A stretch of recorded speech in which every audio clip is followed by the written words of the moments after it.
दोस्तों, मैं हूं दिनेश किवोरा। न्यूज टाइम में आपका स्वागत है। भारत के संदर्भ में मूडीज ने इंडिया की रेटिंग जो घटा के BAA2 से BAA3 जो की है, बहुत सारे हमारे दोस्तों ने पूछा है कि अल्टीमेटली इसका मतलब क्या है। अब ये नंबर्स जो होते हैं ना, कई बार मिसलीडिंग होते हैं। ये हमें इस रियल पिक्चर नहीं बताते हैं कि पहले हम BAA2 थे, अब हम BAA3 हैं। तो क्या मतलब क्या है इसका? चलिए आज मतलब समझा देते हैं कि इसका मतलब क्या है। और अभी हिंदुस्तान के बहुत सारे जो इकोनॉमिक एक्सपर्ट्स हैं, गवर्नमेंट के इकोनॉमिक एडवाइजर्स हैं, उन्होंने अब ये कहना शुरू कर दिया है कि हमारे ऊपर इन रेटिंग का कुछ असर नहीं होता है और हमको इससे घबराने की ज़रूरत नहीं है। जबकि अंदर से सारे घबराए हुए हैं, क्योंकि क्राइसिल, फिच, स्टैंडर्ड पुअर और ये तुम्हारे मूडीज, सब ने इंडिया की रेटिंग डाउन कर दी है। एक मूडीज ही रह गया था, उसने भी डाउन कर दी है। आउटलुक तो वैसे नेगेटिव है। चलिए अब आते हैं BAA3 पर कि ये क्या है। आपने एक रेटिंग का नाम सुना होगा जिसे कहते हैं जंक रेटिंग।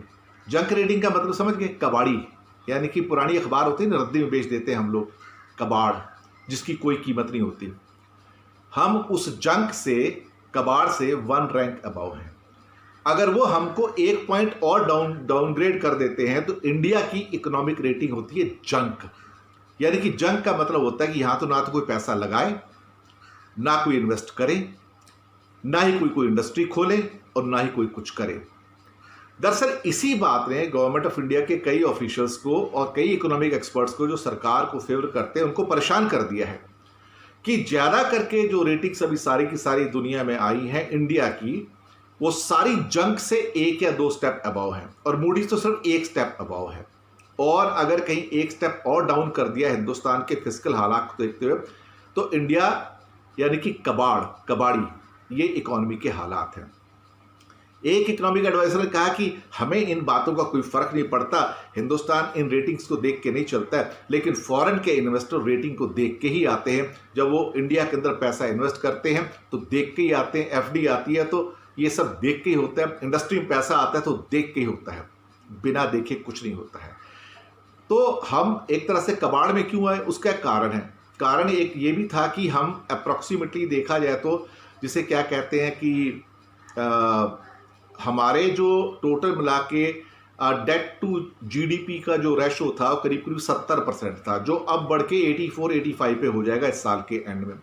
तो ये 14% का जो इंक्रीज हो गया, तो यानी कि अभी तक हमका करीब 1/4 पैसा जो हमारे टैक्सेस का आता था वो डेट सर्विसिंग में चला जाता था, यानी कि कर्जा चुकाने में जाता था, ब्याज चुकाने में जाता था। अब ये पैसा 30 पैसे के आसपास, 28 से 30 पैसे के आसपास आ जाएगा। आपके पास बचेगा क्या खर्चा करने को? अगर 1 रुपये आता है और 1 रुपये में 30 पैसे आप ब्याज के वापस कर देते हो तो 70 पैसे आपके पास बचते हैं। पिछले साल तक देखा जाए तो 70 पैसे बचते थे।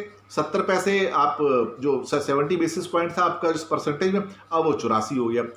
दरअसल देखा जाए तो भारत सरकार एक एक करके कर्जे में डूबती ही चली गई है। मैं आपको बताऊं, ऐसी कंडीशन हो चुकी है इस टाइम। और पिछले 6 सालों में गवर्नमेंट ने इतना कर्जा ले लिया है कि हम तो वर्चुअली डेट ट्रैप में आ गए हैं।